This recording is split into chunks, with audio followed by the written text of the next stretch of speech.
धर्म ज़्यादा गहरा है या जाति ज़्यादा गहरी है भारतीय समाज में, खासतौर पर राजनीतिक परिप्रेक्ष्य में, राजनीतिक संदर्भों में। उत्तर प्रदेश में चुनाव की अनुगूंज सुनाई दे रही है।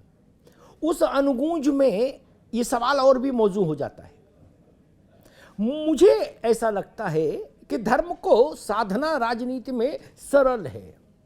वो एक्सरसाइज उतनी कठिन नहीं जितनी कठिन किसी एक जात को साधना है। और आप जानते हैं, भारत में आप धर्म तो बदल सकते हैं लेकिन जात नहीं। उत्तर प्रदेश की जो तस्वीर चुनाव की इस वक्त बन रही है, उसमें भारतीय जनता पार्टी खेल का मैदान जो सेट करना चाहती है, उसमें धर्म की प्रधानता दिख रही है। और समाजवादी पार्टी जिस मैदान पर खेलना चाहती है, उसमें जातियों का सम्मिलन है, जातियों का की युति है। वो जातियों को, पिछड़ी जातियों को जोड़ने का एक उपक्रम है। तो वो जाति की पिच पर खेलना चाहते हैं, ये भारतीय जनता पार्टी धर्म की पिच पर। भाजपा के सबसे बड़े रणनीतिकार और देश के गृह मंत्री अमित शाह ने आज आजमगढ़ में जो कहा, वो भी इसी बात की गवाही दे रहा है। उन्होंने एक नई टर्मिनोलॉजी दी उत्तर प्रदेश चुनाव के संदर्भ में। उन्होंने कहा कि भाजपा ने भी जाम दिया और सपा ने भी जनता को जाम दिया। अब जाम की व्याख्या की, अन्यथा तो ये छायावादी मामला हो जाता। तो अमित शाह जी ने इसकी व्याख्या में कहा कि हमने जो जाम दिया उसका मतलब जनधन, आधार और मोबाइल, और अखिलेश यादव ने जो जाम दिया उसका मतलब जिन्ना, आजम और मुख्तार। आप समझ गए? मेरे ख्याल से जो जाम की व्याख्या भाजपा के शीर्षस्थ नेतृत्व ने की, उसके बाद अब आपको कोई कंफ्यूजन नहीं रहेगा कि इलेक्शन की पिच कौन कहां सेट करना चाहता है। आप समाजवादी पार्टी की सभाएं देखिए, उनकी सभाओं में कहीं स्लोगन होता है पिछड़ों ने ली अंगड़ाई 22 में बदलाव।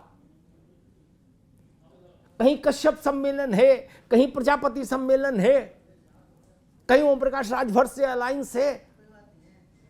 तो एक तरफ हिंदू समाज की जो तमाम 85 सैकड़ों जाति और उपजातियां हैं, उनको संतुलन बना के, उनका एक कोलाज बना के अखिलेश यादव चुनाव जीतना चाहते हैं। और दूसरी ओर भारतीय जनता पार्टी की कोशिश है कि ये चुनाव वोट जब आए तब तक स्पष्ट रूप से, साफ तौर पर हिंदू और मुसलमान के बीच में ध्रुवीकृत होता दिखाई देना चाहिए। हां, इतना जरूर है कि इसमें विलिंगली कहिए, चाहे या अनचाहे, जो भी आप मान लें, अखिलेश यादव और उनकी पार्टी ने भी योगदान तो दिया। ये जिन्ना को वही लाए। हरदोई के मल्हावा में जब सरदार पटेल की जयंती पर वो एक कार्यक्रम में बोलने गए अखिलेश, तो उन्होंने वहां जिन्ना का स्मरण कर दिया। बात वहीं तक रहती तब भी ठीक था। उसके बाद आगे बढ़े तो उनकी पार्टी के जो बड़े नेता हैं, विधानसभा में नेता प्रतिपक्ष हैं, राम गोविंद चौधरी, उन्होंने फिर जिन्ना स्तुति कर दी। तो स्वाभाविक है, आप दो बार जिन्ना स्तुति करेंगे। और भारतीय जनता पार्टी इतनी प्रगल्भ और इतनी त्वरा वाली पार्टी है, उसके अंदर तत्काल फैसला लेने और रणनीति बनाने की जो एक क्षमता है, उसने जिन्ना को इशू बना दिया। मुख्तार को इशू योगी सरकार ने बनाए रखा।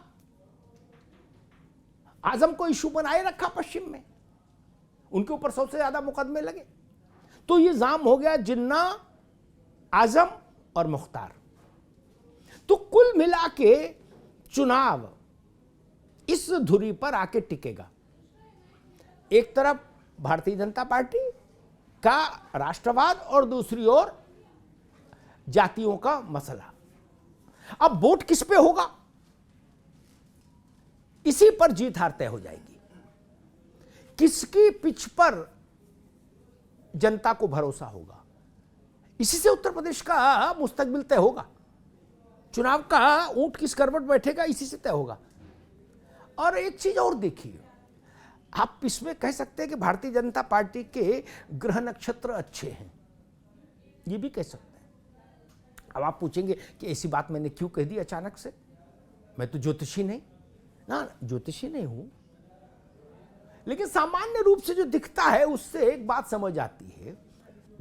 भाजपा को ओबलाइज करने में उन नेताओं, उन सपा के उन नेताओं का भी अपूर्व योगदान इस चुनाव में, जिन्होंने जिन्ना का स्मरण किया, और कांग्रेस के उन महान नेताओं का भी अपूर्व योगदान जो बिना मतलब गैर जरूरी समय पर अपने वक्तव्यों से हिंदू मुस्लिम डिवीजन को और शार्प करने में टूल बन गए। चुनाव की पूर्व संध्या पर औजार के तौर पर सामने आ गए। उसमें सलमान खुर्शीद हैं, उसमें राशिद अल्वी हैं, और उसमें भी भाजपा के लिए सोने पे सुहागा ये कि कांग्रेस के युवराज खुद राहुल गांधी हिंदू धर्म की व्याख्या के लिए मैदान में उतर आए। अब बताइए, कोई आदमी देश में राहुल जी से हिंदू धर्म की व्याख्या सुनना चाहेगा क्या? उनका ऐसा कोई अनुभव है क्या? वेद शास्त्र उपनिषद पुराण स्मृति इनका अध्ययन है क्या? हालांकि वो कह रहे हैं कि उन्होंने उपनिषद पढ़े, लेकिन मुझे नहीं लगता कि उपनिषद उन्होंने पढ़े होंगे। हाँ, कितने उपनिषद के कवर पेज देखे हों अलग बात है, पढ़ना तो बड़ा मुश्किल काम है उनके लिए। तो राहुल गांधी भी अगर हिंदुत्व की व्याख्या करने लगेंगे तब तो मामला बड़ा खराब हो जाएगा, और वही हुआ। उन्होंने कहा हिंदू अच्छा, हिंदुत्व खराब। ये कैसे चलेगा? व्यक्ति अच्छा, व्यक्तित्व खराब। सिख अच्छा, सिखिज्म खराब। क्रिश्चियन अच्छा, क्रिश्चियनिटी खराब। मुसलमान अच्छा, इस्लाम खराब। ऐसे चलेगा क्या? और ये व्याख्या राहुल जी दे गए कल। इस व्याख्या ने भी भारतीय जनता पार्टी को नई ऊर्जा दी, नई ऊष्मा दी और नई ताकत दी। अब अगर इन्हीं सब चीजों से ताकत पाकर आजमगढ़ में भाजपा ने ये नया रूपक अगर प्रदेश के सामने रख दिया तो ठीक ही बात है। माहौल तो भाजपा के विरोधी दल ही बना रहे थे, इसलिए उन्होंने वो चित्र जिसकी कुछ रेखाएं कांग्रेस ने खींची थी और कुछ अखिलेश जी ने खींची थी, उनकी पार्टी ने खींची थी, उसको अमित शाह ने आजमगढ़ के मंच से पूरा कर दिया चित्र को और लोकार्पित कर दिया जाम बता के। अब प्रमुख विपक्षी दल पर भाजपा का जो हमला होगा उसकी एक तरीके से सूचना, पूर्व संदेश अमित शाह ने दे दिया। जिन्ना, आजम और मुख्तार अंसारी, इन तीनों में एक बड़ी सिमिलरिटी है। और जब इन पर सामने रखकर सपा पर हमला होगा तो चुनाव तो अपने आप वहीं आ जाएगा जहां भाजपा चाहती है, जहां उसको ले जाना चाहती है। फिर चुनाव को धक्का देने की जरूरत नहीं पड़ेगी, वो खड़ामा चल के वहीं पहुंच जाएगा। भगवान का आशीर्वाद रहेगा तो वक्त से पहले पहुंच जाएगा, वोटिंग से बहुत पहले, जो परिस्थिति उत्तर प्रदेश में बन रही है। अब इसीलिए मैंने शुरुआत में कहा सपा और कांग्रेस इतनी उदार तो हो नहीं सकती कि भाजपा को थाली में रख के मुद्दा दे दे। उनकी प्रतिद्वंदी पार्टियां हैं, तो फिर यही मान लेते हैं कि भाजपा के ग्रह अच्छे, शगुन सायत अच्छी, क्योंकि ये मुद्दे भाजपा के लिए हमेशा शुभंकर रहे हैं। और जब भी, याद रखिए, जब भी और जहां भी चुनाव जाति पर हुआ है, जातियों की गोलबंदी पर चुनाव केंद्रित हुआ है, वहां भाजपा को मुश्किलें आई हैं। भाजपा वही कंफर्ट जोन में रही है जहां चुनाव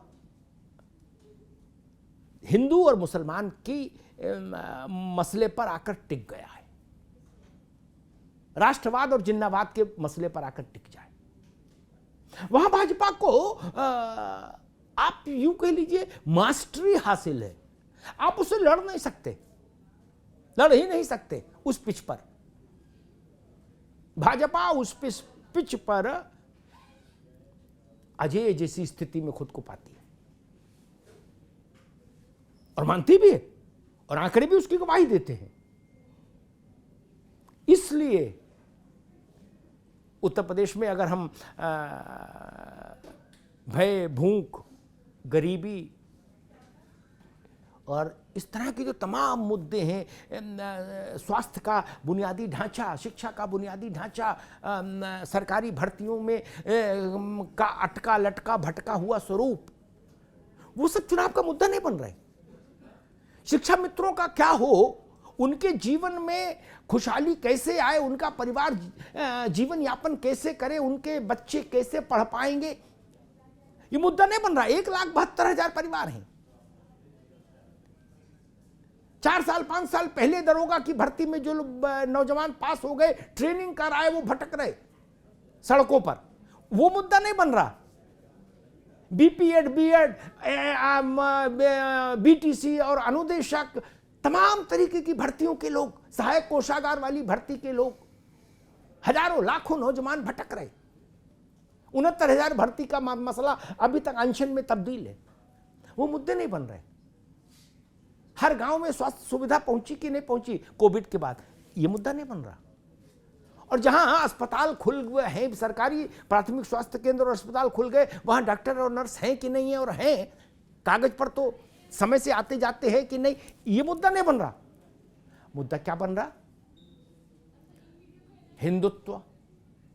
मुद्दा क्या बन रहा? हिंदू वर्सेज हिंदुत्व। मुद्दा क्या बन रहा? आजम खान। मुद्दा क्या बन रहा? मुख्तार अंसारी। मुद्दा बन रहा कायदे आजम जिन्ना। तो फिर ठीक है, ये मुद्दे ऐसे हैं जो भारतीय जनता पार्टी को सुविधा और सहूलियत दोनों देते हैं। धन्यवाद।